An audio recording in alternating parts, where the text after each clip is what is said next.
Hello everyone, कैसे हैं आप लोग। मैं उम्मीद करता हूँ बहुत अच्छे होंगे लोग। तो आइए आज हम लोग पढ़ते हैं एक न्यू चैप्टर जिसका नाम है क्या, वर्क एंड एनर्जी, जो फिजिक्स का फोर्थ चैप्टर है क्लास 9th।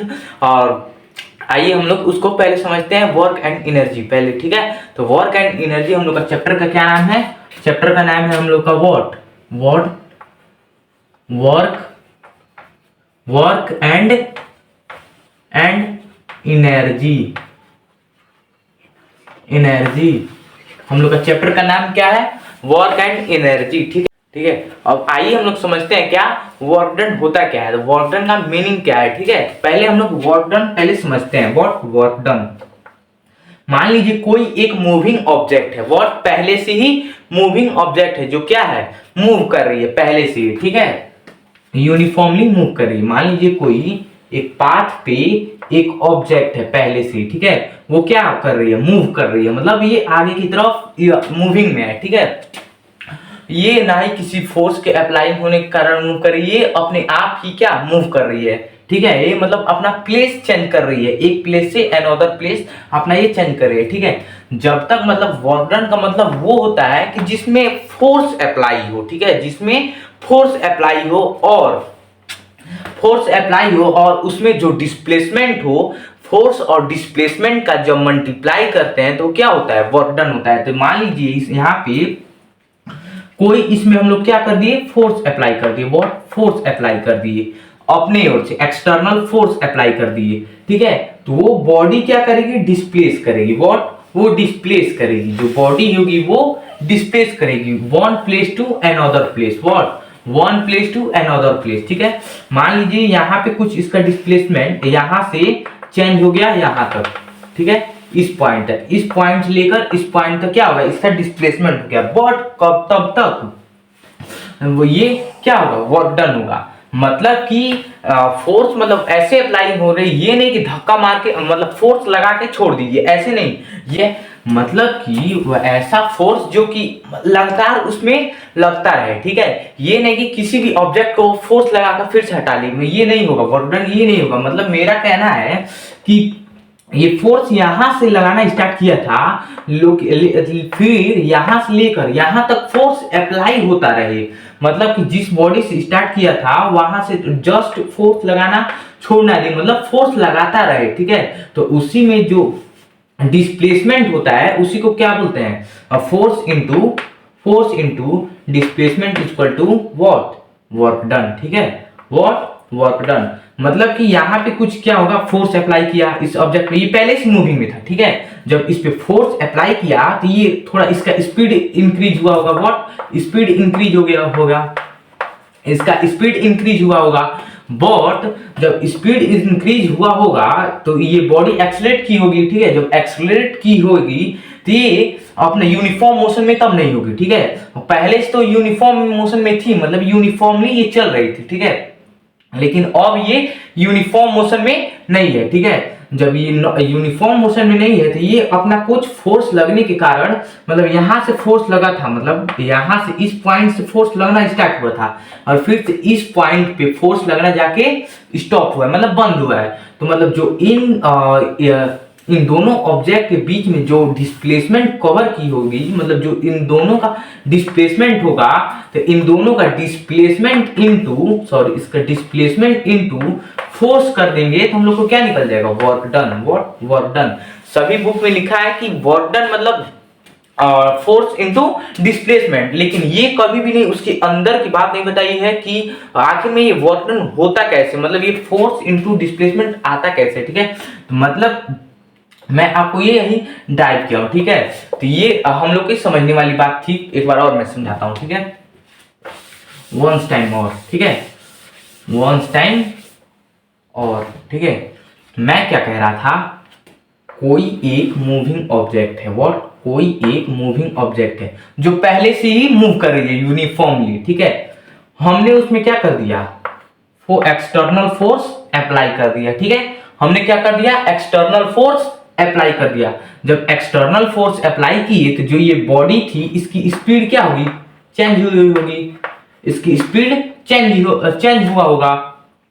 और ये बॉडी एक्सेलरेट की गई होगी, ठीक है। जब इसमें फोर्स, एक्सटर्नल फोर्स अप्लाई की तो ये बॉडी का स्पीड चेंज हुआ होगा, ठीक है। जब इस बॉडी का फोर्स चेंज हुआ होगा तो ये डिस्प्लेस भी की होगी, व्हाट, डिस्प्लेस भी की हो गई one place to another place, ठीक है।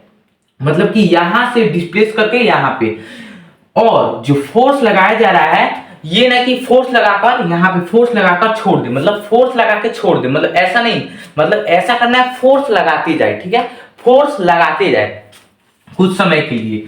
जो कुछ समय के लिए फोर्स लगाते हैं, मतलब यहां फोर्स लगाना स्टार्ट किया था और यहां पे ले जाकर स्टॉप किया फोर्स लगाना, मतलब कि जो इन दोनों फोर्स लगाया होगा, इन दोनों के बीच में जो डिस्प्लेसमेंट होगी, व्हाट, डिस्प्लेसमेंट होगी, तो उसी को क्या बोलते हैं हम लोग, force into displacement, force into displacement equal to work done, work done,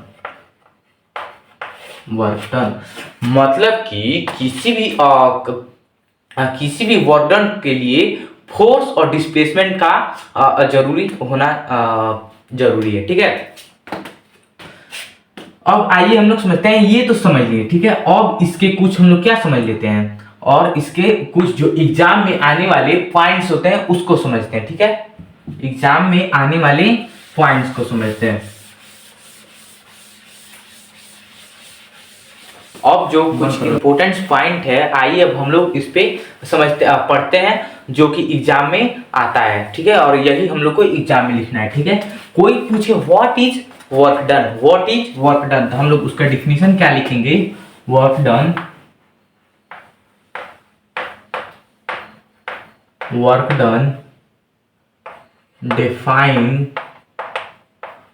define as the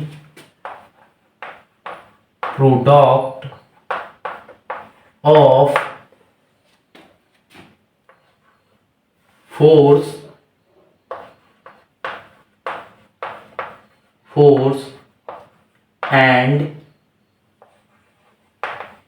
and displacement to direction of the force, ठीक है। तो इसका कहना क्या है, मतलब ये जो वर्ड लिखा है इसका कहना क्या है, मतलब इसका कहना है work done define as the product of force and displacement to the directions of force. यहां तो समझ में आ रहा है, मतलब कि फोर्स और डिस्प्लेसमेंट का जो प्रोडक्ट होता है उसे वर्क डन कहते हैं, ठीक है। बट इसका मीनिंग क्या होता है, to directions of the force, मतलब कि जो फोर्स जिस डायरेक्शन में लगाया जा रहा है हो उसी डायरेक्शन का जो डिस्प्लेसमेंट होगा उस, और फोर्स जो लगाए हैं उसका मल्टीप्लाई होगा तो क्या आ जाएगा, वर्क डन। मतलब कि ये ऑब्जेक्ट था, ठीक है, और ये ऑब्जेक्ट था, फोर्स इस डायरेक्शन से लगाना स्टार्ट हुआ, मतलब ये मूविंग कैसे करेगी, डिस्प्लेस कैसी होगी, इस साइड में होगी, ठीक है, मतलब कि लेफ्ट से राइट साइड, ठीक है। तो ये ऑब्जेक्ट जो होगा, जो ये ऑब्जेक्ट यहाँ पे डिस्प्लेस हुआ होगा, जो यहाँ पे फोर्स लगाए थे इसमें, और जो इन दोनों में डिस्प्लेसमेंट हुआ है, इन दोनों का जब प्रोडक्ट करेंगे तो क्या आएगा हम लोग का वर्क डन आएगा, ठीक है। अब हम लोग एक और सेकंड पॉइंट लिखते हैं, आप लोग स्क्रीनशॉट ले सकते हैं, ठीक है, इसको स्क्रीनशॉट लिख सकते हैं। और एक और सेकंड पॉइंट है जो हम लोग का, वो क्या है, जो सेकंड पॉइंट है एक और, वो है व्हाट इज ये हम लोग लिखना है व्हाट वर्क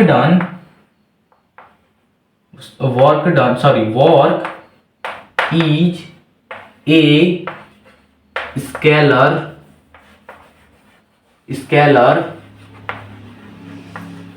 क्वांटिटी, ठीक है। मतलब स्केलर और वेक्टर क्वांटिटी होता है, जो कि स्केलर क्वांटिटी वो होता है कि जिसमें डायरेक्शन की कोई जरूरत नहीं होती है, बट जो वेक्टर क्वांटिटी वो होता है उसमें डायरेक्शन की जरूरत होता है, ठीक है। लेकिन जो वर्क होता है उसमें कोई भी डायरेक्शन की जरूरत नहीं होती है, इसीलिए वो क्या होता है, स्केलर क्वांटिटी होता है। एक ये पॉइंट हो गया, ठीक है। और एक और पॉइंट हम लोग का क्या है, SI unit of work is joule. What? Joule. इसको हम लोग रिप्रेजेंट करते हैं किससे? कैपिटल जे से, ठीक है, कैपिटल जे से इसको रिप्रेजेंट करते हैं, ठीक है। और एक और पॉइंट है, the CGS unit of work is अर्ज। व्हाट? अर्ज, ठीक है। तो ये क्या होता है? अर्ज क्या होता है? तो आइए हम लोग समझते हैं अर्ज क्या होता है, ठीक है। आप लोग स्क्रीनशॉट लेते चलिएगा और आप लोग ये एग्जाम में लिखने के लिए एकदम बेस्ट है, ठीक है। अब आइए हम लोग समझते हैं अर्ज क्या होता है। अर्ज होता क्या है? तो अर्ज वो होता है जो कि 1 joule equal to 1 joule equal to 107 erg. मतलब कि एक जूल में 107 अर्ज आते हैं, ठीक है। अब हम लोग पढ़ेंगे एक और डिफाइन करेंगे क्या, हम लोग नेक्स्ट टॉपिक नेक्स्ट वीडियो में पढ़ेंगे व्हाट? जूल के बारे में। नेक्स्ट वीडियो में क्या पढ़ेंगे? जूल के बारे में। तब तक के लिए व्हाट? जूल के बारे में। तब तक के लिए बाय। अब मिलते हैं नेक्स्ट वीडियो में, ठीक है।